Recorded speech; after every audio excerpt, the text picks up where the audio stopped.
ድርሳነ ጽዮን ዘቀዳሚት። በስመ አብ ወወልድ ወመንፈስ ቅዱስ አሐዱ አምላክ አሜን። የቀዳሚት ድርሳነ ጽዮን። የምትበሉትም ይህ ነው፣ ንጹሕ ላምና በግ፣ ፍየልና ፌቆ፣ ዋልያና ቶራ፣ ጎሽም፣ አርጋና ዝግራ የተባሉትን እንደ ድኩላ ያሉ ጥፍሩ ሰኮናው የተሰነጠቀውንና የሚያመነዥከውን እንስሳ ሁሉ ብሉ። ከማያመነዥከውና ጥፍሩ ከተሰነጠቀው ውስጥ የማትበሉት ግን ይህ ነው፣ ግመልና ጳስጳዳ አሳማ ናቸው። መንዛ ይመልሳሉና ጥፍራቸውም ስንጥቅ አይደለም። ጅብና ከርከሮ አትብሉ። በውሃ ውስጥ የሚኖር ክንፍ ያለውን ርኩስ አትብሉ። ቀረሶ የተባለውን አሳ ብሉ። ከርኩሳን ወገን አትብሉ። ንጹሕ ከሆኑ ወፎች ውስጥ እንደ ቆቅ ያለን ንጹሕም ብሉ።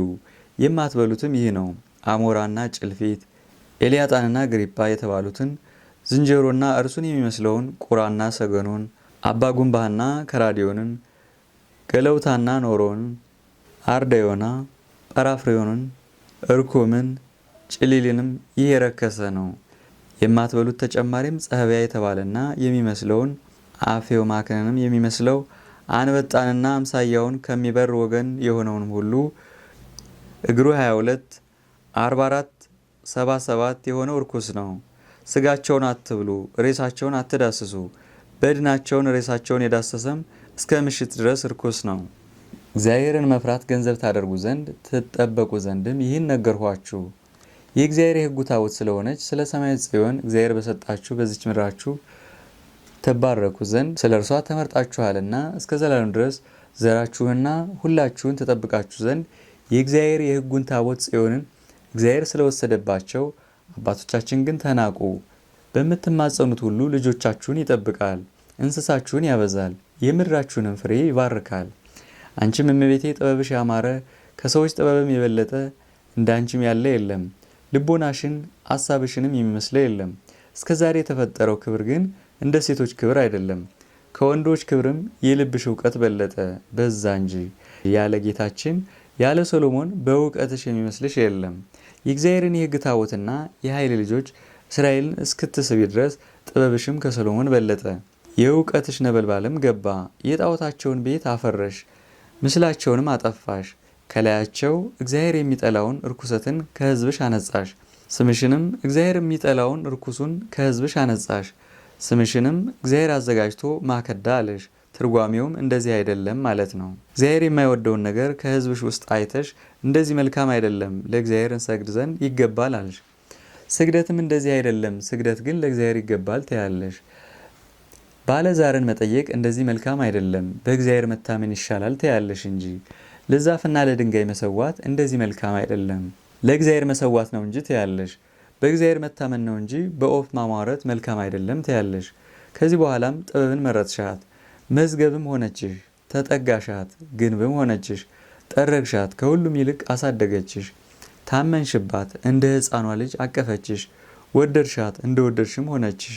ያዝሻት፣ እስከ ዕለተ ሞትሽ ድረስም አልተውሻትም። አንቺ ስለ እርሷ አዘንሽ፣ እስከ ዘላለም ድረስም አዳነሽ። ስለ እርሷ ደከምሽ፣ እስከ ዘላለም ድረስም አዳነችሽ። ስለ እርሷ ተራብሽ፣ እስከ ዘላለም ድረስም አጠገበችሽ። ስለ ጥበብ ተጠማሽ፣ እስከ ዘላለም ድረስም አረካችሽ። ስለ እርሷ ተቸገርሽ፣ እስከ ዘላለም ድረስም መዳኛ ሆነችሽ። ስለ ጥበብ ደከምሽ፣ እስከ ዘላለም ድረስም አስጠጋችሽ።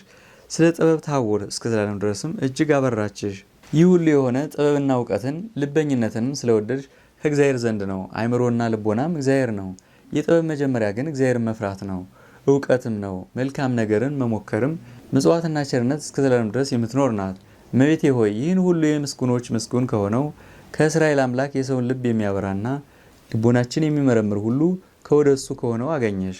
ጽዮን ወደ ኢትዮጵያ ሀገር ትመጣ ዘንድ በእግዚአብሔር ፈቃድ የሆነ ነው። ለምስጋናው አገልጋዩዋ ለድንኳኑ መጀመሪያዋ ለሆነ እግዚአብሔር ለወደደው ለጌታችን ለቀዳማዊ ምኒልክ መሬት ሆነው ዘንድ ነው። አዛሪያስም የኢዮቤልን ሥርዓት መጽሐፍ አምጡት፣ ወደ ጽዮን እንሂድ አለ። በዚያም ዳግማዊ ዳዊት የተባለ የቀዳማዊ ምኒልክ የጌታችን መንግስት እናድስ አለ። ቅባ መንግስቱም በቀንድ እንደ መላ ወስዶ ሽቶውን ቀቡት። ይኸውም ቅባ መንግስት ነው። ነጋሪትና ቃጭል፣ ከበሮና መሰንቆ እንዚራም መቱ። ከፈረስ ከጦርና ከጋሻ ከሁሉም ከወንድና ከሴት ከኢትዮጵያ ሰዎች ከትንሹ ከትልቁ ጋራ ዘፈንና ጨዋታን ገንዘብ ስጦታንም ሁሉ አደረጉ። ዳዊት የተባለው ንጉሥ ቀዳማዊ ምኒልክ ወደ ሰገነት ለምሳና ለራት በወጣ ጊዜ አዛሪያስ የመረጣቸው 6000 የሆኑ ደናግሎች፣ ታናናሾች፣ ጥቁሮችም ነበሩ። ከመንግስቱ አዳራሽ የሚቀመጡ በሕግ የተሰጡ የጽዮን ልጆች የሚባሉ እንደዚህም የእስራኤል ንጉሥ የሰሎሞን ልጅ የሚኒሊክ መንግስት መጀመሪያ ለኢትዮጵያ መንግስት ንጉሥ ሕግ ወደ ተደረገበት በጽዮን ቤት በማከዳ መናገሻ ሀገር ታደሰች። ከዚህ በኋላም የሰራውን ሕግ በጨረሰ ጊዜ በኢየሩሳሌም እንዳዩት በጽዮን ቤት ለመስራት ለተመረጡት በውስጥና በውጭ ላሉት ሕግ ሰራ። ይኸውም ለሕዝብና ለአሕዛብ፣ ለሀገሮችና ለመንደሮች፣ ለሕዝባቸው ሁሉና ለወገናቸው ነው። የኢትዮጵያ ንጉሥ ወደ መንግስቱ ሀገር መምጣቱ እንደዚህ ነው። የጋዛ ሀገር መጀመሪያ ከሆነችው ወደ ይሁዳ ሀገር ነው። ይኸውም የኢየሩሳሌም ነው። መምጣቱም በኢያሪኮ ባህር ነው። እስከ ሰባና እስከ ሌባ ድረስም በባሕሩ ሐይቅ ትታለፋለች። መምጣቱም ራቁትና ጥቁሮች ወደ ሆኑት ሀገር ትወርዳለች። ወደ ኬብሮንም ወጥታ በጨለማው ማደሪያ ውስጥ ትደርሳለች። ይኸውም የፀሐይ መግቢያ ነው። አመጣጡም እስከ ፊንኤልና እስከ ለሲፋላ ድረስ ተሻገረች። አመጣጡም እንስሳና ሌላም በምትበዛበት የተወደደች በሆነች በገነት ጎረቤቶች ነው። አመጣጡም እስከ ዛውል ድረስ ነው። በህንድ ባህርም ትታለፋለች። አመጣጡም እስከ ተርሴስ ባህር ድረስ ነው። የተገለጠ የጋዛን ሀገር እስኪደርስ ከምድያም ሀገር ነው። አመጣጡም መጀመሪያ ወደ ተነሳበት ነው። እስከ ዘላለም ድረስም የኢትዮጵያ ንጉሥ ሹመት የሀገሩ ስፋት ለእርሱና ለዘሩ እንደዚህ ነው። በዕብራውያን ቋንቋ ሰርቀ ቀዳሚ ወርህ በግዕዝ ሚያዝያ 7 ቀን በጽዮን ወደ ኢትዮጵያ ሀገር መጥታ 3 ወር ከተቀመጠች በኋላ እነዚህን ሕጎችና ስሞች ለዘላለሙ መታሰቢያ የሆኑ ብለው ጻፏቸው። ለኋለኛው ትውልድ በድንኳኑ ውስጥ በሚደረገው ሕግና ለኢትዮጵያ መንግስት ክብር እንዲሁም ለሮም መንግስት ክብር ለመጠሪያ አኖሯቸው። ክርስቶስን በማመን እነርሱ ወንድሞቻችን ናቸው። መጀመሪያ ግን ከሐዋርያት ስብከት እስከ ቁስጥንጥኔዎስና የጌታ ነጸ መስቀል እስካወጣቸው እስከ እሌኒ ድረስ አምነው ነበር። 130 ዓመት ሳይክዱ ተቀመጡ። ከዚህ በኋላ ግን ከጥንት የሰው ባለጋራ የሆነው ሰይጣን ተነሳ። የሮሜን ሀገሮች አሳታቸው። እነርሱም የክርስቶስን ሃይማኖት ካዷት። በእግዚአብሔር አብያተ ክርስቲያናት ላይም ጥርጥርን አመጡ። ወንድሙን አቤልን ይገድል ዘንድ ቅናትን በቃየል ልብ የጨመረ ሰይጣን እንደዚያው በአርዮስና በንስጥሮስ ልብ ክፋትን አሳደረ። የመልካም ነገር ጠላትና የጽድቅ ጠላት አሳታቸው። ዲያብሎስም በልባቸው እንደዚያው አሳደረ። በአርያም ውስጥ በደልን ተናገሩ፣ አንደበታቸውንም በሰማይ ውስጥ አኖሩ፣ ምላሳቸውም በምድር ውስጥ ተመላለሰ እንዳለ ዳዊት። እነርሱ ከመጡበት አያውቁም፣ ወደሚሄዱበትም አያውቁም። በአንደበታቸው ፈጣሪያቸውን ያራራሉ፣ በምስጋናው ላይ ይሳደባሉ። ቃል እግዚአብሔር ወልድ አምላክ ሲሆን ከመለኮቱ ዙፋን ወርዶ የአዳምን ስጋ ለበሰ። ቃልም እግዚአብሔር ነው። እርሱም አዳምን ያድነው ዘንድ በዚህ ስጋ ተሰቀለ።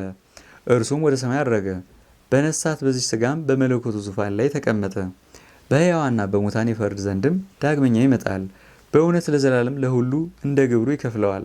እኛ ግን እንደዚህ እናምናለን፣ ለቅድስት ሥላሴም እንገዛለን። እንደዚህ የማያምኑም የሰማይና የምድር ንጉሥ በሆነ በቃለ እግዚአብሔር በዚህ ዓለም በሚመጣው ዓለም የተለዩ ናቸው። እኛ ግን በቀናች በአባቶቻችን በሐዋርያት ሃይማኖት ጸናን፣ የቤተ ክርስቲያንን ሃይማኖትም ሰጡን። ምስጋና ለእርሱ በእውነት ይግባውና ኢትዮጵያ ከሃይማኖት ጋር እስከ ኢየሱስ ክርስቶስ ምጽአት ድረስ እንደዚሁ ትኖራለች። ከ3 ወር በኋላም ለጦርነት ከእናቱ ከማክዳና ከእመቤቱ ከጽዮን ጋር ከመናገሻ ሀገሩ ከዚያ ተነሱ። ካህናቱ ሌዋውያንም ከንዋየ ቅድሳታቸው ጋር የሕግ ታቦትን ይሸከሟት ነበር። እግዚአብሔር ከሰማይ ጽዮንን ወደ አሮን ባወረዱት ጊዜ ያን ጊዜ በደብረ ሲና እንደተደረገው ሲሄዱም በብዙ ግርማ ነበር። እንደዚያ ሁሉ የሕግ ታቦትን ኤርሚያስና አዛሪያስ ይሸከሟታል። ሌሎች የኃይል ልጆች እስራኤልም በቀኝና በግራዋ በኋላም ተከትለው እየሄዱ እያመሰገኑና እየዘመሩም መሬታውያን ሲሆኑ እንደ ሰማያዊ ኃይል ነበራቸው። እግዚአብሔርም ይመሰገንባቸው ዘንድ ያማረ ቃልን ሰጣቸው። ከመናገሻ ሀገር ደርሰውም የአባቶቻችን ውሃ ከተሙባት። ሲጠባም የዛውን ሀገር ከሃዲያን ጋራ አጠፏት። ከቀድሞ ጀምሮ ከእነርሱ ጋር ክርክር አላቸውና ስለዚህም አጠፏቸው። አልፈውም ጌርሴን ተከታተሉ። ሁለተኛም ፊታቸው እንደ ሰው በወገባቸው የአህያ ጅራት ያላቸው የሰበዳትን ሀገር አጠፉ። ተመልሰውም በጽዮን ሀገር ከትመው 3 ወር ድረስ ተቀመጡባት። ሰረገላቸውን አንስተውም ንስፍና ከተባለው ሀገር ደረሱ። በአንዲት ቀን በዚያ ደርሰው የላባን ሀገር ከኖባ ጋር አጠፏት። ከዚያ ከትመውም በህንደኬ ባህር ውስጥ ያለች ሀገር እጅ መንሻ መታያ አገባች። ቅሉ የሀገሩ ንጉስም ለኢትዮጵያ ንጉስ ሰገደ። ወደ አሰበው ሁሉ ጠብ የሚያሸንፈው የለም እርሱ ከሚያሸንፍ በቀር። በከተማ የሚመለከቱትም ለሀገራቸው ወሬ ይነግሩ ዘንድ በሰረገላ መሮጥ አይችሉም ነበር፣ እርሷ ጽዮን የጠላቶችን ኃይል ታደክማለችና። ንጉሥ ምኒልክ ግን ከሰራዊቱና ከሰራዊቱ ሰራዊት ጋር ያለ ደዌና ያለ ሕማም ያለ ረሃብና ያለ ጽም ያለ ልፋትና ያለ ድካም በሰረገላ ይበራሉ። የ3 ወርን የሚያህለውንም መንገድ በአንዲት ቀን ይደርሱ ነበር። ከእግዚአብሔር የለመኑትንም ነገር በእግዚአብሔር በሕጉ ታቦት በጽዮን ውስጥ ምንም የሚያጡት የለም። እርሱ ከእርሷ ጋር ይኖራልና መልአኩም ያገለግላታል፣ ማደሪያውም እርሷ ናት። ወደ ድንኳኑ ዘንድ ለሚላላክ ንጉሥም በእግዚአብሔር ፈቃድና በመንገዱም ሁሉ ቢሄድ የፈቀደው ሁሉ ይደረጋል። በልቡ ያሰበው በጣቱ ያመለከተው ሁሉም በቃሉ ይደረጋል። ሁሉም ይፈራዋል፣ እርሱ ግን የሚፈራው የለም። የእግዚአብሔርን ፈቃድ ስላደረገ በቀንና በሌሊት የምትጠብቀው የእግዚአብሔር ስልጣን ከእርሱ ጋር ናትና በእውነት እስከ ዘላለም ድረስ እርሱ ያሰበውን ያደርግለታል፣ ከክፉም ሁሉ ይጠብቀዋል። ይህን ቃል ከቁስጥንጥንያ ቤተ ክርስቲያን ካሉ ከመጻሕፍት አገኘሁት። ያን ጊዜ የነበሩ የጳጳሳት አለቆችም በእውነት ይህ በሰሎሞን ዘመን የተጻፈ ነው አሏቸው። የአንጾኪያው ደማቴዎስም እስከ ሰሎሞን ዕለተ ሞት ድረስ የተጻፈ ይመስልሃል? አዎን አለ። ከሰሎሞን ሞት በኋላ ግን ከሌሎች ነቢያት የተጻፈ አምሳያ ነው።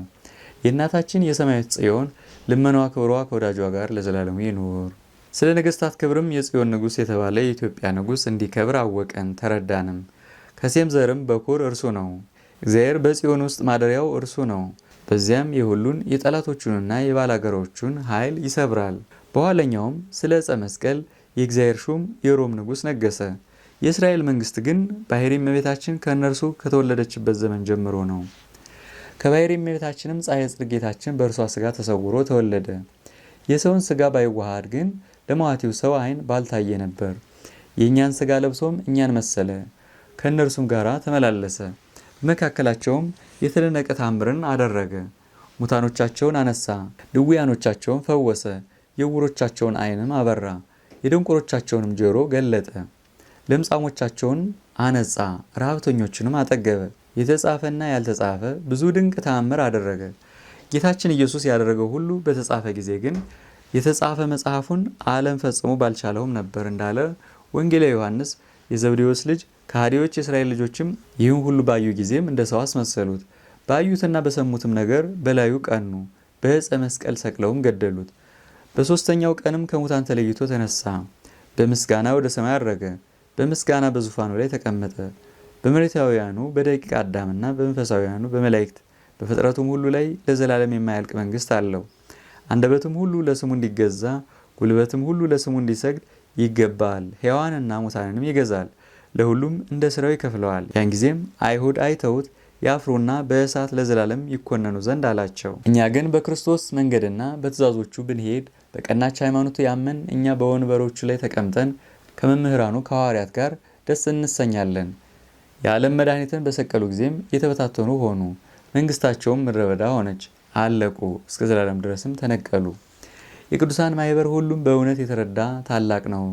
ስለ ሰማያዊት ጽዮን ከፍታና ክብር ከሁሉም ከምድር ነገስታት ይልቅ የኢትዮጵያ ንጉሥ ይከብራል፣ ከፍ ከፍ ይላል አሉ። የኢትዮጵያን ሕዝብም እግዚአብሔር ወደዳቸው፣ ሕጉን ሳያውቁ ጣዖታቸውን አስቀድመው ነቅለዋልና። የእግዚአብሔር ሕግ የተሰጣቸው እስራኤል ግን ጣዖትን ሰርተው እግዚአብሔር ለሚጠላቸው ለባዕድ አማልክት ሰገዱ። አዳምን ያድነው ዘንድ ያን ጊዜ በኋለኛው ዘመን ተወለደ። በፊታቸውም ድንቅ ታምር አድርጎ አላመኑበትም። በማስተማሩም በአባቶቹ ማስተማርም ሆነ የኢትዮጵያ ሕዝብ ግን ማህምናን ማለት በአንዱ አማኔ በህንደኬ ዣንደረባ ቃል አመኑ። ስለዚህ እግዚአብሔርም የኢትዮጵያን ሕዝብ በጣም ወደዳቸው። ጳጳሳቱም ጥሩ ተናገር፣ ቃልህም የቀና ነው፣ አስረድተ ተረጎምክልን ብለው መለሱለት። ጳውሎስ ከአብርሃም ዘር ከፍ ከፍ አድርጓልና ይኸውም የሴም ዘር ነው እንዳለ የምድር ነገስታትም ሁሉ የሴም ዘሮች ናቸው። የእግዚአብሔር ምርጦች ግን የኢትዮጵያ ሰዎች ናቸው።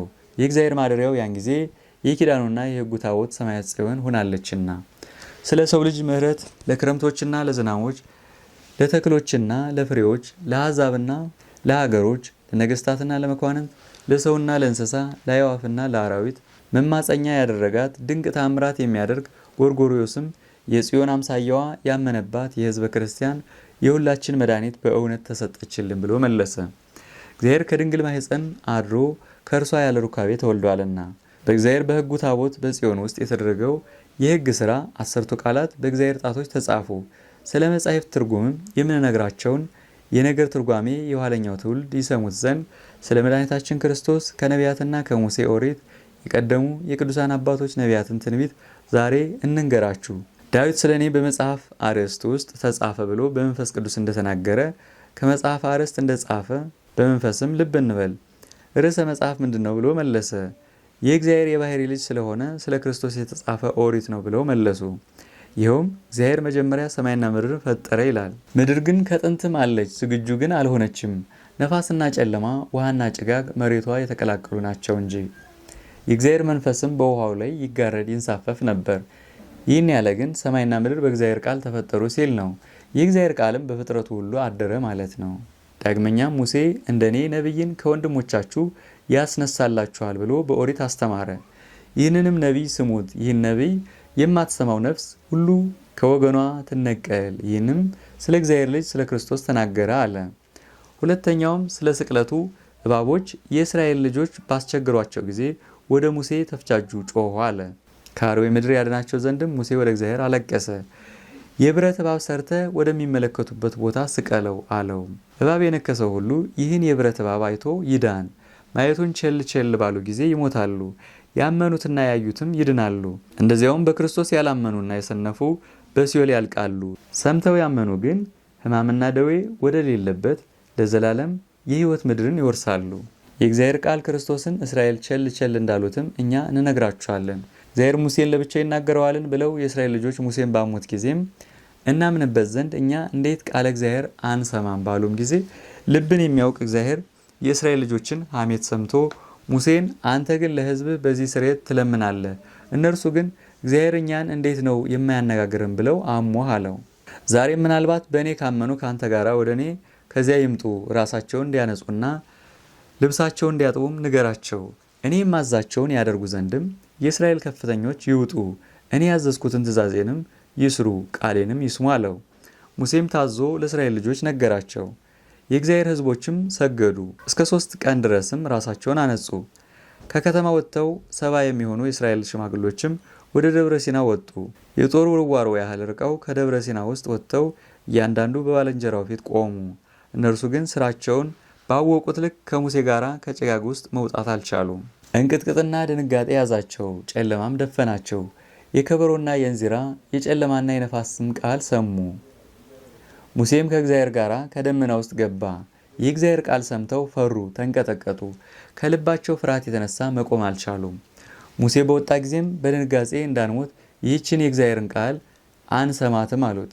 እግዚአብሔር እንደተናገረ አሁን አወቅን። የሚነግረን ነገር ቢኖርም አንተ ሰምተህ ንገረን። በእግዚአብሔር ዘንድም አፍ ሆነን የእርሱ ሕዝብ እንሆነዋለን።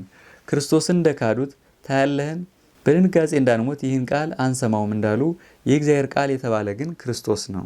ያን ጊዜ ይህን ቃል አንሰማውም ያሉትም ክርስቶስን አናምነውም ማለት ነው። ሁለተኛም ሙሴ ወደ እግዚአብሔር ጸለየ፣ ፊትህን አሳየኝም አለ። እግዚአብሔርም ፊቴ ካንተ ጋር አለ አለው። ሁለተኛም ሙሴን ፊቴን ለማየት የሚችልና አይቶም የሚድን የለም አለው። ሙሴም የእግዚአብሔርን የፊቱን መጋረጃ ባየ ጊዜ ተሸፈነ እያሉ ያለ መጮህ በቀር የእስራኤል ልጆች ፊቱን ማየት እስከማይችሉ ድረስ ከፀሐይ 7 እጅ አበራ። ያን ጊዜም የእግዚአብሔርን ፊት ያዩ ዘንድ እንዳልወደዱ ፊትህን እንዳናይ መሸፈኛ አድርግልን አሉት እንጂ። ይህን ባሉ ጊዜ ግን ፊቱን በማየትና ቃሉን በመስማት ክርስቶስን እንደጠሉት ይታወቃል። ዳግመኛም አብርሃም ይስሐቅ ልጁን በቀርሜሎስ ተራራ ባወጣው ጊዜ መዳኛው የሆነ በግን ከሰማያት አወረደለት። አብርሃም በእግዚአብሔር አብ ይተረጎማልና ይስሐቅም በክርስቶስ ወልድ አምሳል ይተረጎማልና። አዳምና ልጆቹን ለማዳን በወረደ ጊዜም ከሰማይ የወረደው መለኮቱ ብቻ አልታረደም። ስለኛ የለበሰው መለኮት የተዋሃደው ስጋው ታረደ እንጂ። ይህችም ከማርያም የለበሳት መሬታዊት ናት። በአባቱ ፈቃድ መስዋዕት በሆነው በአብርሃም ልጅ በመሬታዊ በይስሐቅ ይህን አርአያና አምሳል ልብ አድርጋችሁ ትረዳላችሁን? ሰማያዊ በግ መዳኛ ሆኖለት የአብርሃም ልጅም ዳነ። ከሰማይ የወረደው የእግዚአብሔር ልጅም የሚሰዋ መድኃኒት በግን ሆነ። በመለኮቱ ሳይታመም በስጋው ሞተ። ሟችም ስጋ ተለውጣ የማትሞት ሕያዊት ሆነች። በትንሣኤውም ከመለኮት ጋር ሆነች። በእግዚአብሔር ልጅ በክርስቶስ ስለዳን የሰው ከፍተኛነት ታወቀ። አምላክን የወለደች ይህችን እመቤታችን ድንግል ማርያም ጽዮንን በሰማይና በምድርም በጣም እናክብራት። የመጀመሪያውን ትርጓሜ ይህንን ስሙ። ያለ ዘርና ያለ ሩካቤ ሴት ከጎኗ አጥንት የተፈጠረችለት ይኸው አዳም ነው። ከአዳም ባለጋራ የውሸት ቃል ሰምታም ትእዛዝ በማፍረስ ገዳይ ሆነችው። በቸርነቱም እግዚአብሔር አብ ከአዳም ሆድ ውስጥ ባሕርን ፈጠራት። ስጋዋን አንጽቶ እርሷን ቀድሶ ለመድኃኒተ አዳም በላዩ አደረ። ያለ ጥልቀት ያለ መሰሰንም ተወለደች። ያለ ጉስቁልና በንጹሕ ፈጥሯታልና። እርሷም ያለ ዘር ያለ ሩካቤ አምላክን ወልዳ የአዳምን ዕዳ ከፈለች። ሰማያዊውን ንጉሥም በሥጋ ወለደችው። እርሱ ከእርሷ ተወለደ። በንጽሐ ሥጋውም ሕይወትን አደሳት። በንጽሕት ሥጋውም ሞትን ገድሎ ያለ ጥፋት ተነሳ። ወደማትሞትና ወደማታልፍ የመለኮት ዙፋንም ከእርሱ ጋር ያነሳናል፣ ወደ እርሱም ያሳርገናል። በምትሞተው ሥጋ ደህንነትን አገኘን፣ የማትሞት ሕይወትንም አገኘን። በአዳም ስህተት ተቸግረን በክርስቶስ ትዕግሥት ተፈወስን። በሔዋን ውንጀላ ሞትን ተቀበርንም። ስለ ማርያም ንጽሕናም እስከ ጽርሐ አርያም ድረስ ከበርን ከፍ ከፍ አልን። ዳግመኛም ሕዝቅኤል ስለ ማርያም በተደነቀ ማኅተም በታላቅ ቁልፍ የተቆለፈች ደጃፍ በምስራቅ በኩል አየሁ ብሎ ተናገረ። ያለ ኃያላኑ ጌታ በውስጧ የገባ የለም፣ እርሱ ገብቶ ወጣ አለ። የዚህን ትርጓሜ ስሙ። ደጃፍ አየሁ የሚለውም ወደ መንግሥተ ሰማያት የቅዱሳን መግቢያቸው በእውነት የሰማይ ደጃፍ ናት። ምስራቅ ያለውም ስለ ንጽሕናዋ ስለ አማረ ደም ግባቷ ነው። የማዳን ደጃፍ ይሏታል። በተድላ በደስታ ቅዱሳን የሚያዩዋት ምስራቅም ይሏታል። እጹታ የሚለውም ስለ ድንግልናዋ ስለ ሥጋዋ ንጽሕና ነው። ህቱም በአብይ መንክር ማኅተም ስለሚለውም በገናናው በእግዚአብሔር በተደነቀው በመንፈስ ቅዱስ ተጠበቀች ሲል ነው። ያለ ኃያላኑ ጌታ ወደ እርሷ የገባ የለም፣ ገብቶም ወጣ ያለው ግን እርሱ የሰማይና የምድር ፈጣሪ የሰውና የመላእክት የአጋዕዝትን ፈጣሪ ነው። ከእርሷ ሥጋችንን የለበሰ የመላእክት የአጋዕዝትን ፈጣሪ ነው። ከእርሷ ሥጋችንን የለበሰ የመለኮት ትርጓሜውም የኃያላን ጌታ ነው። ያለ ጥፋትም ክርስቶስ ወደ እርሷ ገብቶ ወጣ። ዳግመኛም ሙሴ ስለ ማርያም እሳት የማያቃጥላት ዕፀ ጳጦስን በሲና ተራራ አየው ብሎ ተናገረ። የዚህ ትርጓሜም እሳተ መለኮት የተባለው ወልደ እግዚአብሔር ነው። ዳግመኛም ቅጠሏ የማትቃጠል እጽነቷ የማትነድ ጳጦስም ይህች ማርያም ናት። የእስራኤል ልጆችን በእግዚአብሔር ፊት ስለማገልገል እኛስ የእስራኤል ዘር የአብርሃም ዘር አይደለንምን ብለው አንጎራጎሩ። ያለ ሙሴና ያለ ወንድሙ አሮን ያለ ልጆቻቸው በስተቀር በዕጣንና በማይጠንት በቁርባን ጊዜ በእግዚአብሔር በሕጉ ታቦት በጽዮን ቅድስት በምስክሩ ድንኳን ውስጥ እንደነርሱ እኛ አንሰዋም፣ እንደነርሱ የመጠን ሕዝብ እኛም እንደነርሱ አይደለንም አሉ። ሙሴም ሰምቶ የወደዳችሁትን አድርጉ አላቸው። የእስራኤል ሊቃውንትም ጽዮንን በሚያጥኑበትና እግዚአብሔርን በሚያመሰግኑበት ነገር 70 ማይጠንቶች ሄደው አሰሩ። ከቤታቸውም ዕጣንና ፍህም በማይጠንታቸው ወሰዱ። ያጥኑ ዘንድም ከቅድስተ ቅዱሳን ውስጥ ገቡ። ዕጣኑን በማይጠንታቸው ባደረጉ ጊዜ በአንዲት የማይጠንታቸው መወዝወዝ ከማይጠንታቸው ነበልባል ወጥቶ አቃጠላቸው። በእሳት ፊት እንዳለ ሰም ቀለጡ። ነበልባል እሳት ባገኘው ጊዜ እንደሚቃጠል ደረቅ ሳርም ቀለጡ። ከንዋየ ቅድሳታቸው ጋራም እንደዚያው ተቃጠሉ። ያለ ማይጠንታቸውን በስተቀር የቀረ የለም። እግዚአብሔርም እኒህ ማጠኛዎችን ለደብተራ ኦሪት ቀድሱልኝ አለ። በእነርሱ ሞት ተቀድሰዋልና ለመስዋዕቱ ይሁኑ አለ። ማይጠንት የተባለች ግን እመቤታችን ማርያም ናት። ፍህም የተባለም የእግዚአብሔር ልጅ ክርስቶስ መለኮት ነው። የዕጣን ሽታ የተባለውም መዓዛው ነቢያትና ሐዋርያት ሰማዕታትም ስደተኞችም ዓለምን ንቀው መንግሥተ ሰማያትን የወረሱበት የክርስቶስ መዓዛ ነው። የማይጠንት ሐብሎች የተባሉም በእርሷ ተይዘው መላእክት ሲወጡባትና ሲወርዱባት ያዕቆብ ያያት መሰላል ናት።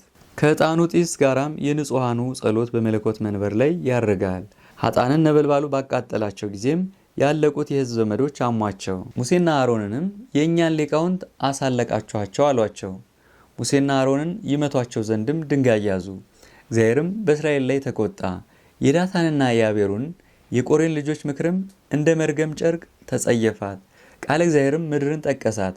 ምድርም አፏን ከፍታ እንደ እነርሱ ካለው ሁሉ ጋራና ከሚስቶቻቸው ከልጆቻቸውና ከእንስሶቻቸውም ጋራ ዋጠቻቸው። በሕይወታቸውም ወደ ሲኦል ወረዱ። ምድርም በላያቸው ተዘጋች። ሰምተው ከእነርሱ ጋር አንድ የሆኑትን ሕዝብ ግን እግዚአብሔር የእንቅጥቅጥ ደዌ ልኮባቸው በአንዲት ጊዜ ሞቱ። ሙሴና አሮንም በዕጣንና በማይጠንት ከደብተራ ኦሪት ገብተው ወደ እግዚአብሔር አለቀሱ። አብርሃም ወዳጅህን፣ ይስሐቅ ባልንጀራህን፣ እስራኤል ያዕቆብ ምስጉንህን አስብ እያሉ ስለ ሕዝቡ ስርየት ለመኑ። የሕዝብ ልጆች እኛ ዘራቸው ነንና መዓትህን ከእኛ ብርድ፣ ፈጥነህ ስማን አታጥፋንም፣ ከሕዝብህ ላይም መቅሰፍትህን አስወግዳሉ። ይቅር ባይ እግዚአብሔርም የሙሴን የዋህነት አይቶ ማራቸው። እግዚአብሔርም ለእነዚህ ሕዝብ ራሳችሁን ቀድሱ ብለህ ንገራቸው ብሎ ለሙሴ ነገረው። ከየአባታቸው ቤትም በትራቸውን አመጡ። በትራቸውን ታውቁ ዘንድም ወንድምህ አሮንና አንተ ጻፉ። ከቤታችሁም አሮን በትሩን ይጻፍ፣ በትርህን ግን አትጻፍ። ለሕዝብ ልጆች ፈጽማ ምልክት ናትና፣ ለአላውያን መውቀሻ፣ ለአማንያን ግን የሕይወት ምልክት ናት። ከእነርሱ ጋር ዛሬ በጻፍኩት ጊዜ ግን ይህችስ በእግዚአብሔር ቃል የተደነቀች ከጥንት የምትኖር ናት ባሉ ነበር። በውስጧ ታምራት ባሳየው ጊዜም ባልተደነቁ ነበር። ለአባት ቤት የአሮንን በትር ጻፍ እንጂ አለው። ሙሴም ይህን ነግሯቸው ከየአባታቸው ቤት በንጽሕና የመረጡትን ሰው በትር አመጡ። ሙሴም በትራቸውን በየአባቶቻቸው ስም ጻፈ። የአሮን በትር በሌዊ ተጻፈች፣ የከርሚን በትርም በይሁዳ ተጻፈች፣ የአዶንያስ በትርም በሮቤል ተጻፈች። የእስራኤል ቤት ሁሉም እንደዚያው በትሮቻቸው በየአባቶቻቸው ስም ተጻፈ። እግዚአብሔርም ወደ አዳራሹ ድንኳን ወደ ጽዮን ዘንድ አስገባ አለው። ያን ጊዜም እስከ ነግህ ድረስ ዘግተህ ሲነጋ አውጥተህ ወስደህ እየበትራቸው ለይተህ ለየአባታቸው ቤት ስጣቸው። ስማቸው በየበትሩ ምልክት የተጻፈበትን እርሱን ካህን የሆነኝ ዘንድ መረጥኩ አለ። ሙሴም ይህን ነገር ነገራቸው። እግዚአብሔር እንዳዘዛቸውም አደረጉ። ከዚህ በኋላም በነጋ ጊዜ በትሮቹን ወሰደ። እስራኤል ሁሉ አሮንም መጡ። ሙሴ በፊታቸው ገብቶ በትሮችን ከፍ ከፍ አደረገና በሕዝቡ ሁሉ ፊት አመጣቸው። የአሮን በትርም ያማረ ሽታ እየሸተተች ከሎሚ አበባና ከፍሬ ጋር ተገኘች።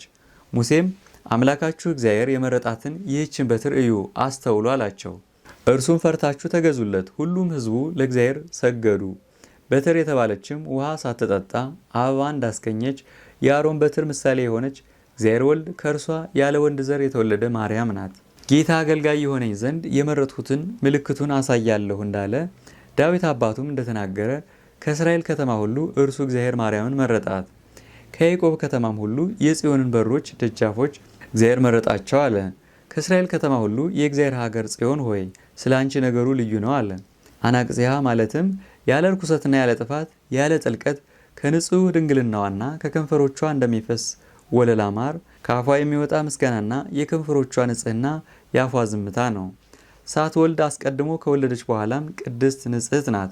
እንደዚያው መቼም መች እስከ ዘላለም ድረስ በሰማይም ንጽሕት ናት፣ ከመላእክት ጋር ትመላለሳለች። ይህች የአሮን በትርም ከአለቆችና የምናጎሞር ጋራና በእግዚአብሔር ጣቶች ከተጻፉ ከሁለቱ ጽላቶች ጋር ከጽዮን ውስጥ ነዋሪ ናት።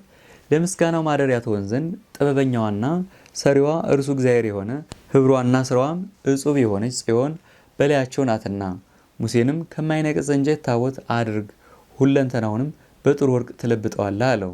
ወርቅ የተባለ ግን ከሰማይ የወረደው የመለኮት ጽሩይነት ነው። መለኮት ሰማይና ምድርን መላውን በመሃል እጁ ይይዛልና። እንደዚያውም የሰማይ ጽዮን የማደሪያዋ ቤት በወርቅ ተለበጠች። ከማይነቅጽ እንጨት ታቦት አድርግ ያለውም የመድኃኒታችን ክርስቶስ ምሳሌ ነው ተብሎ ይተረጎማል። ጎሞሩም ይህችውም በውስጧ ታቦት ያለባት መሶበ ወርቅ የማርያም ምሳሌ ናት ተብላ ትተረጎማለች። በመሶብ ውስጥ ያለው መናም የክርስቶስ ሥጋ ተብሎ ይተረጎማል። በሁለቱ ጽላት የተጻፈ ቃል እግዚአብሔርም የእግዚአብሔር ልጅ ክርስቶስ ተብሎ ይተረጎማል። ሰማያዊ ጽዮንም እንደምታበራ ዋጋዋ ብዙ እንደሆነችና የገዛት ሰው በእጁ ይዞ እንደሚጨብጣት በእጁ ውስጥም እንደሚችላት እንቆ ባሕሪ እንደዚያው የተቻለች መንፈሳዊት ባሕሪ የመለኮት ብርሃን ተብላ ትተረጎማለች። በውስጧ ገብቶም ተቻለ።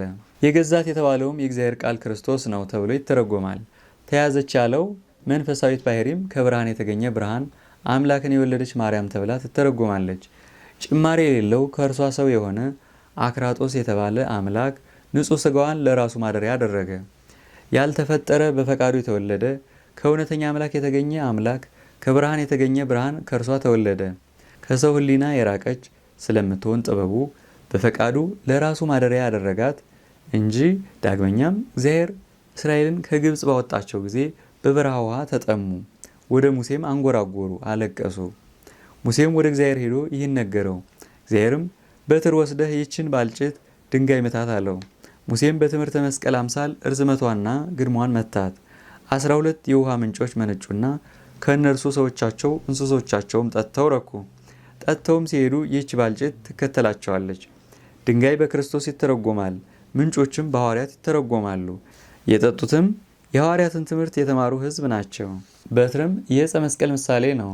ቤቱም በድንጋይ ላይ እየሰራ አይፈርስም እንዳለ በወንጌል ድንጋይ የተባለ ግን ከአጋንንት ጸብ የተነሳ የማይታወቅ ነው። ሁለተኛይቱም ደጃፍ እኔ ነኝ አለ። ዳግመኛም መዝጊያ እኔ ነኝ አለ። ተማሪዎቹን እንዲህ ብሎ እንዳደላቸው እዩ። ከኋላቸው የሚነሱትን ጳጳሳትና የክርስቲያን ማህበርም ጴጥሮስን አንተ ድንጋይ ነህ፣ በላይህም ሕዝበ ክርስቲያንን እሰራቸዋለሁ አለው። ዳግመኛም እኔ የበጎች ጠባቂ ነኝ አለ።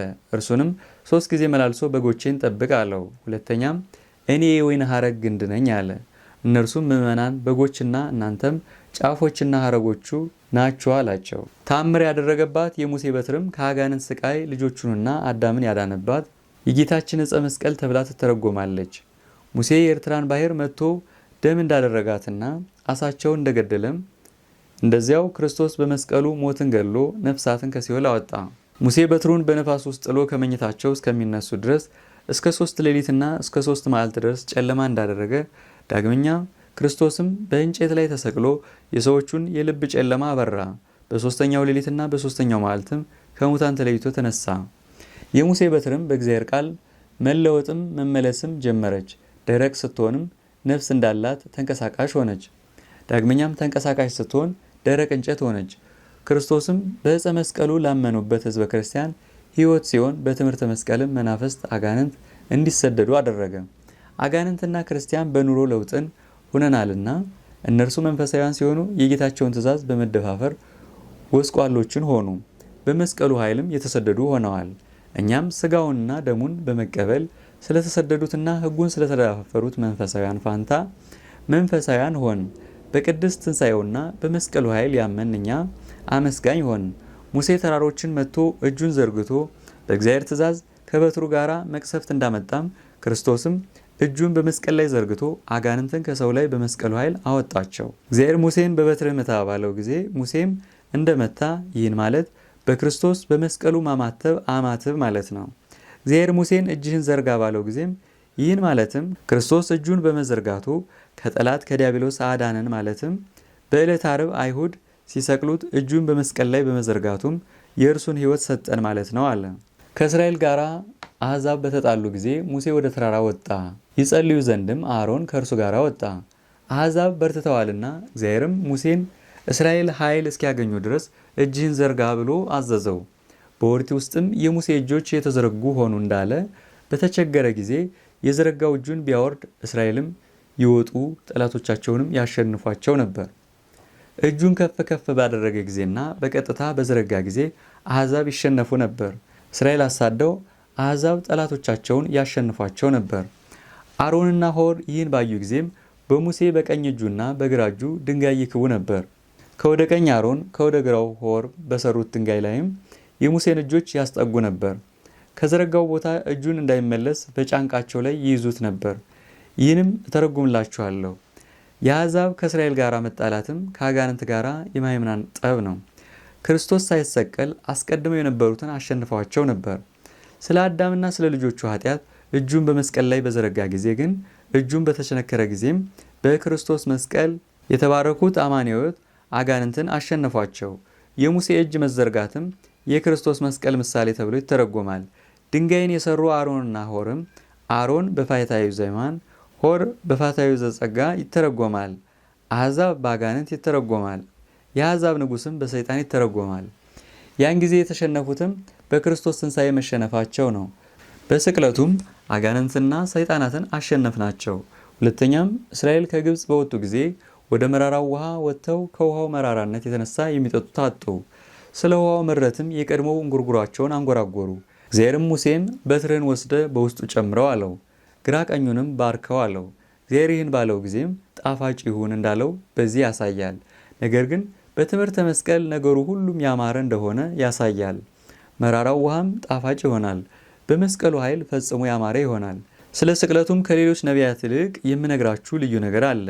ዳዊትም እጆቼና እግሮቼን ቸነከሩኝ አለ። ይህም ስለ እጆቹና ስለ እግሮቹ መቸንከር ገልጾ አሳየ። ዳግመኛም ለጥማቴ የሆመጠጠ ብሆ አጠጡኝ አለ። ይህም በአዳም ላይ የሕይወት ትንፋሽ ያሳደረ አምላክ ስለ አዳም ስህተት የኮመጠጠ ብሆና ሆምጣጤ እንደጠጣ ገልጾ አሳየ። ምድርን የሰራች እጅም ስለ አዳም ተቸነከረች፣ ተዋርዶ ተወለደ፣ የባሪያውን መልክ ነሳ። ለአንድ ንጉሥ አንዱ እቡይና ብርቱ፣ አንዱ ደካማና ትሑት የሆኑ 2 ባሮች እንዳሉት ይነገራል።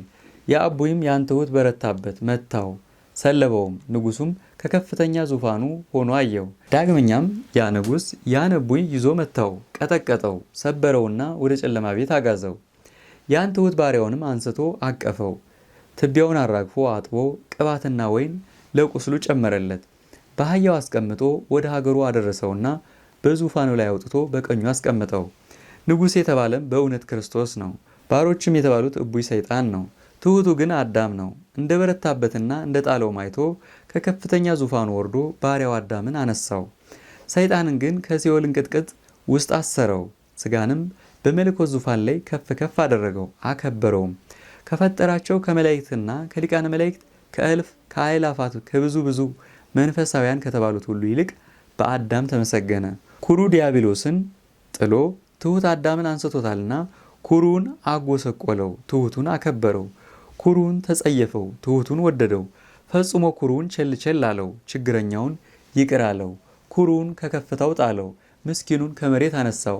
ኃይለኛን ከክብሩ አዋረደው፣ ችግረኛን ከጥፋት አነሳው። ክብርና ሐሳር ከእርሱ ናቸውና የወደደውን ያከብራል፣ ያልወደደውንም ያጎሳቁላል። ልብን መርምሮ የሚያውቅ እግዚአብሔር አውቆባቸዋልና አጋንንትን ተቆጣቸው። እኛንም እንኳን ሳይቀር ይገዛን ዘንድ ስልጣን ሰጥቶታል ብለው አዳምን አስተውታልና። እንስሳና አራዊትን የባሕር ዓሣዎችንም የሰማይ ወፎችና ፍሬዎችን ሁሉ የዱር እንጨቶችንም ሰጠው። ዳግመኛም ሰማይና ምድርን ዝናብንም ሰጠው፣ ምድርም ፍሬዎችን ትሰጠው ዘንድ። ዳግመኛም ፀሐይና ጨረቃን፣ ፀሐይም በቀን ያበራለት ዘንድ ሰጠው፣ ጨረቃን በሌሊት ያበራለት ዘንድ በጣቶቹ ሰራው፣ በአምሳያውም ፈጠረው። ሳመው፣ የሕይወት እስትንፋስን በላዩ አሳደረበት። የመጀመሪያ ልጅ ወዳጄ አለው። ያለ አመፃና ያለ ድካም ያለ ደዌ ያለ ሕማም ደስ ይሰኝና ይበላ ዘንድም በገነት ውስጥ ሾመው። ከአንዲት ዕፅ ግን እንዳይበላ አዘዘው። ይህን ሁሉ ካዘዘውና ከሰጠው በኋላም ተደፋፍሮ ከዚያች ዕፅ በላ። ከገነትም የተሰደደና የተናቀ የተጠላም ሆነ። የአዳምም ተስፋ በተባለችው በእመቤታችን አዳነው። ዲያብሎስን ግን ከሰራዊቱ አጋንንት ጋር አጠፋቸው። ዳግመኛም በብቃት እንደ መላእክት የሆኑ በደብር ቅዱስ የነበሩ የሴት ልጆች በታበዩ ጊዜ እግዚአብሔር በረድኤት ተለያቸው። በዚህ ጊዜ ከደብር ቅዱስ ወርደው ከቃየል ልጆች ጋር ዝሙት ሰሩ። እግዚአብሔር በትዕቢተኞች ልብ አያድርምና በረድኤት ተለያቸው። የቃየል ልጆችም ስተው ጸነሱና መውለድ ተሳናቸው፣ ሞቱም። በእናቶቻቸው ሆድ ውስጥም የሞቱ አሉ፣ የእናቶቻቸውን ሆድ ሰንጥቀው የወጡም አሉ። ፈጽመው ባደጉ ጊዜም እርዝመታቸው እስከ ደመና የሚደርስ ራእይት ሆኑ። ስለ እነርሱና ስለ ኃጥአን የቃየል ልጆች እግዚአብሔር ቁጣውን በላያቸው አረዘመ አጸና።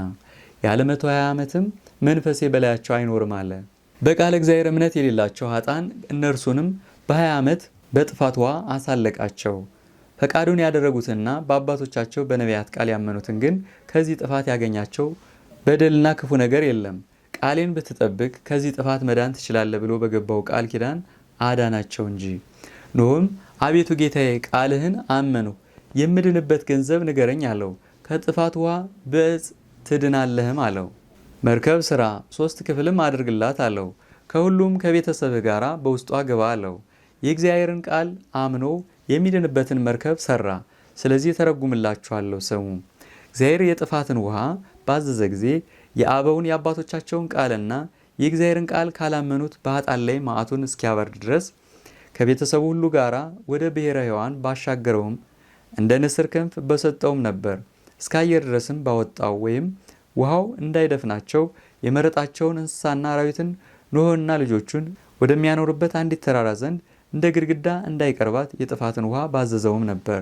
ነገር ግን የፍጥረቱ ሁሉ መዳኛው በተቀደሰው በዕፀ መስቀሉ ይሆን ዘንድ እግዚአብሔር እንደወደደ ይህን እወቁ። እኒህም ታቦትና ዕፀ መስቀል ናቸው። የምትድንበትን ገንዘብ ሥራ አለው። ይህችም የቤተ ክርስቲያን ታቦት ናት። 4 ማዕዘን አድርግ ባለው ጊዜም ይህም እንደ ትምህርተ መስቀል 4 ማዕዘን አደረገ። የታቦትን ማዕዘን 4 እንደሆነ ያሳያል። ከማይነቅዝ እንጨት ታቦት ያደርግ ዘንድ ሙሴን እንዳዘዘው ይህ የመሠዊያው መንበር ነው። መንፈሳዊት በሆነች በሰማያዊት የእጄ ሥራ በዚችም እኔ ባርክሃለሁ። አንተም ራስህን ኃጢአት ከመስራትና ከርኩሰት ከዝሙትና ከቂም ከሐሰትም ከወንድም ጋር አንጻ። ንጹሕም በንጹሕ ሰዋልኝ። ራስህንና ወገንህን ካነጻህ በኋላ እኔም እቀበልልሃለሁ። ራሳቸውን ያነጹ ዘንድም ሁሉንም ሕዝብህን እዘዛቸው፣ ቅድሳቴ በቅዱሳን ላይ ነውና።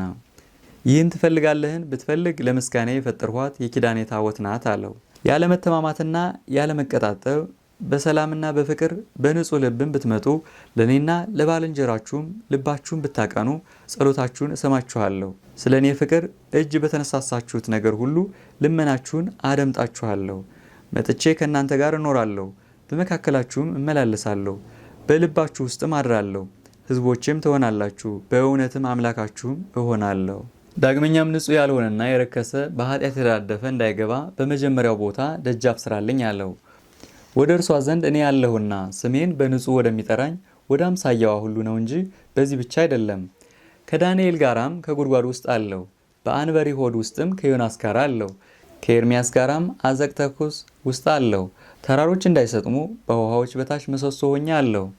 በዲንና በእሳት ላይ እንዳይሰጥሙም በውሃዎች በታች አለው።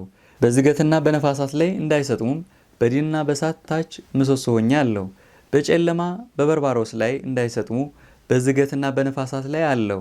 በጥልቅና በጨለማ ላይም እኔ ምሰሶ ነኝ። ፍጥረቱ ሁሉም ወደ እኔ ይጠጋል፣ የፈጠርኩትም ሁሉ እኔን ይጠጋል። በምድር ላይም አለው። ሁሉን እገዛ ዘንድም በዓለም ዳርቻ አለው። በማደሪያዬ በአየርም አለው። ከመላእክትና ከሰው ከቅዱሳን ሁሉ ይልቅ ዘወትርም መሰገን ዘንድ በኪሩቤል ሰረገላ ላይ አለው። በጽርሐ ላይ አለው። በሁሉም ዘንድ ምሉ ነኝ። ሁሉን አይ ዘንድ ከሰማዮች በላይ አለው። ከእኔ የሚሰወርም የለ። በቦታው ሁሉ ውስጥ እኔ አለው። ያለ እኔም ከሰማይም በላይ ከምድርም በታች ሌላ አምላክ የለም። እኔን የሚመስል የለም። ከመንፈስ ቅዱስና ከልጄ ከወልድ ጋራ እጄ ምድርን ሰራቻት፣ ቀኜም ሰማይን አጸናቸው ብሎ እግዚአብሔር አብ ተናገረ። በመፍጠር ጊዜ ክርስቶስ በቅድምና ካንተ ጋር አለ ብሎ በመንፈስ ቅዱስ አፍ ዳዊት እንደተናገረ ዕለተ ኃይል መቼ ናት ያሉት እንደሆነ የአብ ቃል ክርስቶስ ሰማይና ምድርን በፈጠረ ጊዜ አይደለምን? የሙሴ መጽሐፍ ኦሪት በመጽሐፉ አርዕስት ውስጥ እግዚአብሔር በመጀመሪያ ሰማይና ምድርን ፈጠረ ይላልና የክርስቶስ የትርጓሜው መጀመሪያ ማለት በክርስቶስ ቃልነት ፈጠረ ማለት ነው። የዘብዴዎስ ልጅ ዮሐንስ ሐዋርያ ስለ ክርስቶስ የሰማነው ያየነው የተረዳነው የዳሰስነው በቅድምና የነበረው ይህ ነው አለ። እድል ፈንታችን ከእርሱ ጋር እንደሆነም እንነግራችኋለን። በቃላችን ያመናችሁ እናንተም እድል ፈንታችሁ ከእኛ ጋር ትሆናላችሁ። ሉቃስ ረድ በግብረ ሐዋርያት ስለ ሁሉ የነገር መጀመሪያ አደረገን እንዳለ ክርስቶስ የሁሉ መድኃኒት ሆነ ሲል ይህን ያለ ነው። ወንጌላዊ ማርቆስም የእግዚአብሔር ልጅ የኢየሱስ ክርስቶስ የወንጌሉ መጀመሪያ ብሎ በመጽሐፉ አርዕስት ውስጥ ጻፈ። ይህን ማለትም ክርስቶስ የነቢያትና የሐዋርያት ስብከታቸው ነው ማለት ነው። በስጦታውም አንድ ሆነ። ዳግመኛም ወንጌላዊ ዮሐንስ ይህ እንዲህ ብሎ ጻፈ። አባቱ ዳዊትም ስሙ ከፀሐይ በፊት አለ፣ ከጨረቃ በፊትም አለ፣ ለልጅ ልጅ ይኖራል እያለ እንደተናገረ በደመናዎች ላይ ጽኑ ነገር ባደረገ ጊዜ በሰማዮች ዳርቻም የእረፍት መቀመጫ ባደረገ ጊዜ ባሕርንም በልክ ባስቀመጣት ጊዜ መንበሩንም በነፋሳት ላይ ከመስራቱ አስቀድሞ የምድርን መሰረቶችም ጽኑ ባደረገ ጊዜ ይህን አስማማ ዘንድ ከእርሱ ጋር አለው ብሎ ሰሎሞን እንደተናገረ በየነጋ ቁጥር ደስ የሚሰኝ ሰው ደስታው እኔ ነኝ። በጊዜውም ሁሉ ከእርሱ ጋር በፊቱ ደስ እሰኛለሁ። ከፀሐይ መውጣት የተነሳ ብርሃኑ ያደመቀው ምስራቅም ይኸው የአምላኬ ፊት ነው። አሕዛብም በስሙ ይታመናሉ እንዳለ ኢዮብ ነቢይ። የጥንቱን አታዘክሩምን? የቀድሞውንም አታስቡም? እኔ አሁን ዛሬ የሚገኝ አደርጋለሁ ብሎ ኢሳይያስ እንደተናገረ ታውቁ ዘንድም ወደ ምድረ በዳ መንገድን አደርጋለሁ፣ በዱር ውስጥም ውሃ ፈሳለሁ፣ የሴኔረስና የወፎች ልጆችም ይጠጣሉ። ለምስጋናዬና ለትእዛዜ የዋጀኋቸውን የተመረጡትና ሕዝቤን አጠጣቸው ዘንድ በዱር አፍስሼ በምድረ በዳ ውሃ ሰጥቻቸዋለሁና ብሎ እንደተናገረ ወደ ሰማይ ማን አረገና ወረደ? ነፋሶችንስ በጭኑ ማን ሰበሰበ? ውሆችንስ በልብሱ ማን ቋጠረ? የባሕር ውሃን በፍኙ ማን ሰፈረ? ሰማይን በስንዝሩ ማን ለካ? ስሙና የልጁ ስምስ ማን ነው ብሎ ሰለሞን እንደተናገረ አይሁድን ምክራችሁን እግዚአብሔር አልወድም ይላል ብሎ ነቢዩ ሚክያስ እንደተናገረ መስዋዕታችሁንም አልወድም፣ ቁርባናችሁንም ከእጃችሁ አልቀበልም፣ ስሜ ከፀሐይ መውጫ እስከ መግቢያ ድረስ በአሕዛብ ሁሉና በሀገሮችም ሁሉ ዘንድ ይመሰገናል፣ በአሕዛብ ሁሉ ዘንድ ዕጣን ለስሜ ይቀርባል አለ ሁሉን የሚገዛ እግዚአብሔር። ሁለተኛም ሚክያስ በእግዚአብሔር ደብር ለአዲስ ሥርዓት ይታያል አለ። የተራሮች ራስ ዝግጁ ይሆናል፣ ከኮረብቶች በላይም ከፍ ከፍ ይላል። መንገዱን ይነግሩን ዘንድና እንሄድበት ዘንድ ወደ ደብረ እግዚአብሔር እንውጣ አሉ። ሕዝቤ ስማኝ ልንገርህ፣ እስራኤልም አሰማሃለሁ፣ አምላክ ግን እኔ ነኝ ብሎ ነቢዩ ዳዊት እንደተናገረ ስለ ሦስትነት እስራኤል ሆይ ስማ፣ አምላክ እግዚአብሔር አንድ ነው ብሎ ነቢዩ ሙሴ እንደተናገረ ይህ ግን በስልጣን አንድ በመንግስት አንድ የሆኑ አብ ወልድ መንፈስ ቅዱስ ብሎ ይተረጎማል፣ ይታመናል። በሰማያትና በምድር በባሕርና በጥልቆችም ሁሉ ያሉት ለአንድ አምላክ ይስገዱ፣ ለዘላለም በእውነት ለእርሱ ምስጋና ይገባል፣ አሜን።